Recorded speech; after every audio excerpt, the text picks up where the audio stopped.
സ്നേഹിയായ ബ്രഹ്മബാബ ലാളിത്യത്തിൻ്റെ മൂർത്തിഭാവമായിരുന്നു. ബാബ ഒരു ചെറിയ മുറിയിലാണ് താമസിച്ചിരുന്നത്. അതിൻ്റെ നിർമ്മാണ രീതികൾ ലളിതവും പഴയതുമായിരുന്നു. ബാബ ആ ചെറിയ മുറിയായിരുന്നു എല്ലാ ആവശ്യങ്ങൾക്കും ഉപയോഗിച്ചിരുന്നത്. കുട്ടികളെ കാണുകയും കത്തുകൾ എഴുതുകയും ചെയ്തിരുന്നത് ആ മുറിയിൽ ഇരുന്നു കൊണ്ടായിരുന്നു. ബാബ ആ മുറിയെ സ്വീകരണമുറിയായും ഊണുമുറിയായും ശയനമുറിയായും ഉപയോഗിച്ചു. ആ മുറിക്ക് ഉചിതമായ ഫർണിച്ചറുകൾ ഇല്ലാതെയാണ് അത് നിർമ്മിച്ചിരുന്നത്. എയർ കണ്ടീഷനിങ് സിസ്റ്റമോ ശരിയായ മെത്തയോ അവിടെ ഉണ്ടായിരുന്നില്ല. ബാബ അവിടെ ഇരിക്കുന്നതിന് വേണ്ടി ഒരു വലിയ കുഷൻ ഉണ്ടാക്കി വച്ചിരുന്നു. എപ്പോഴും അദ്ദേഹം കുട്ടികളെ വിളിച്ച് അതിൽ ഇരുത്തുമായിരുന്നു. സ്നേഹം നിറഞ്ഞ ഓർമ്മയിൽ അവർക്ക് ടോളിയും കൊടുക്കാറുണ്ടായിരുന്നു.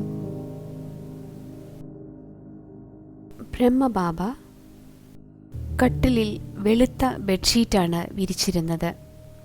ചുവരുകളിൽ വെളുത്ത പെയിന്റാണ് അടിച്ചിരുന്നത്. കുഷനുകളും വെള്ള ഷീറ്റുകൾ കൊണ്ട് മറച്ചിരുന്നു. അലമാരയും വെള്ള കർട്ടനുകൾ കൊണ്ടാണ് മറച്ചിരുന്നത്. ബാബയുടെ മുറിയിൽ മറ്റൊരു നിറവും കാണാനില്ലായിരുന്നു. മുറിയിൽ പ്രവേശിച്ച ഒരാൾക്ക് വെളിച്ചത്തിൻ്റെ ലോകത്തിലേക്ക് പ്രവേശിക്കുന്നത് പോലെ അനുഭവപ്പെട്ടു. പ്രകാശത്തിൻ്റെ ഒരു ലോകം, മാലാഖമാരുടെ ലോകത്തിലേക്ക് പ്രവേശിക്കുന്നത് പോലെ തോന്നുമായിരുന്നു. ഒരിക്കൽ ഒരു സന്യാസി മധുബൻ കാണാൻ വന്നിരുന്നു. സഹോദരിമാരിൽ ഒരാൾ അദ്ദേഹത്തിന് ആത്മീയമായ അറിവ് പകർന്നു കൊടുത്തു. അദ്ദേഹം ആ സഹോദരിയോട് ബാബയെ കാണാൻ കഴിയുമോ എന്ന് ചോദിച്ചു. കുറച്ചു കഴിഞ്ഞപ്പോൾ ബാബ സന്യാസിയെ കാണാൻ വന്നു. സന്യാസി തറയിലിരിക്കുന്നത് ബാബ കണ്ടു.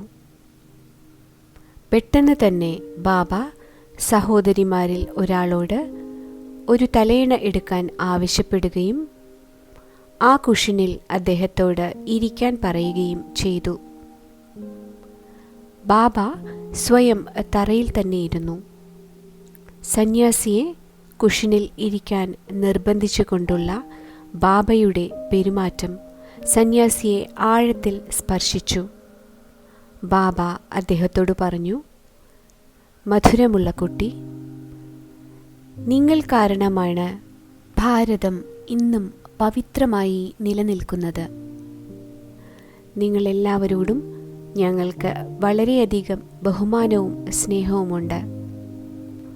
അതുകൊണ്ട് താങ്കളാണ് ഈ കുഷനിൽ ഇരിക്കേണ്ടത്. കാരണം ഞാൻ ഒരു ലോകദാസൻ മാത്രമാണ്. ഇതേ സമയത്ത് തന്നെ മധുബൻ സന്ദർശിക്കുന്നതിനു വേണ്ടി ഒരു കൂട്ടം കുട്ടികൾ വന്നിരുന്നു. ഒരു ദിവസം രാത്രിയിൽ വലിയ മഴയും കൊടുങ്കാറ്റും ഉണ്ടായി. മറ്റ് കെട്ടിടങ്ങളെല്ലാം നിർമ്മാണ ഘട്ടത്തിൽ ഇരിക്കുന്നതിനാൽ ഈ സംഘം ഒരു ടെന്റിലാണ് താമസിച്ചിരുന്നത്. മഴയുടെ ശബ്ദം കേട്ട് അർദ്ധരാത്രിയിൽ ബാബ ഉണർന്നു. ബാബ ആ ടെന്റുകളിലേക്ക് പോയി. ആ സമയത്ത് ബാബയെ കണ്ടപ്പോൾ എല്ലാവരും അത്ഭുതപ്പെട്ടു. ബാബ അവരോട് പറഞ്ഞു, നമുക്ക് പോകാം മക്കളെ. നിങ്ങളെല്ലാവരും എൻ്റെ മുറിയിൽ വന്ന് അവിടെ കിടക്കൂ. അത് ഒരു ചെറിയ മുറിയാണ്, പക്ഷേ നമുക്ക് എല്ലാവർക്കും ഈ രാത്രി അവിടെ കിടക്കാൻ സാധിക്കുന്നതാണ്. ബാബ തറയിലുറങ്ങുകയും എല്ലാ കുട്ടികൾക്കും തൻ്റെ മുറിയിൽ ഉറങ്ങാൻ ശരിയായ കുഷൻ ഉണ്ട് എന്ന് ഉറപ്പുവരുത്തുകയും ചെയ്തു. ഈ രീതിയിലായിരുന്നു ബാബയ്ക്ക് മക്കളായ ഓരോ കുട്ടികളോടുമുള്ള സ്നേഹവും ബഹുമാനവും പരിചരണവും.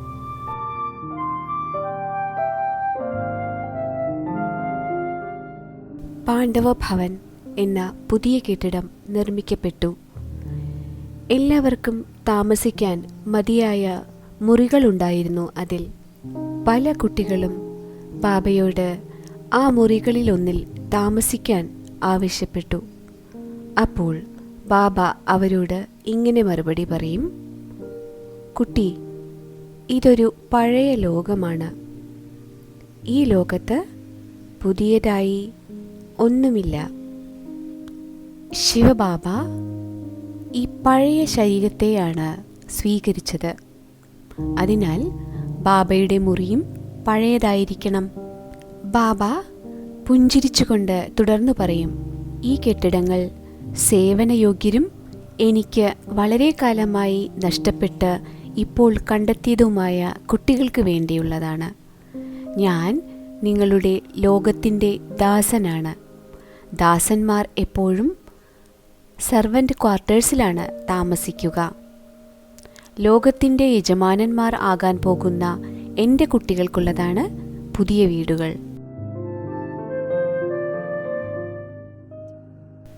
ഇന്ന് അതേ മുറിയാണ് ലോകസേവനത്തിനുള്ള ഉപകരണമായി മാറിയിരിക്കുന്നത്. ആ മുറിയിൽ ഇപ്പോഴും അതേ കട്ടിലും അതേ തലയിണയും അതേ ലാഘവത്വത്തിൻ്റെ അന്തരീക്ഷവും ഉണ്ട്. कितना मधुर मधुर है, मधुबन कितना मधुर मधुर है, सदा ये आँखों में छाया है, सदा ये आँखों में छाया है, दिलवाला मधुबन का बाबा, दिलवाला मधुबन का बाबा दिल में समाया है। मधुबन कितना मधुर मधुर है, मधुबन कितना मधुर मधुर है।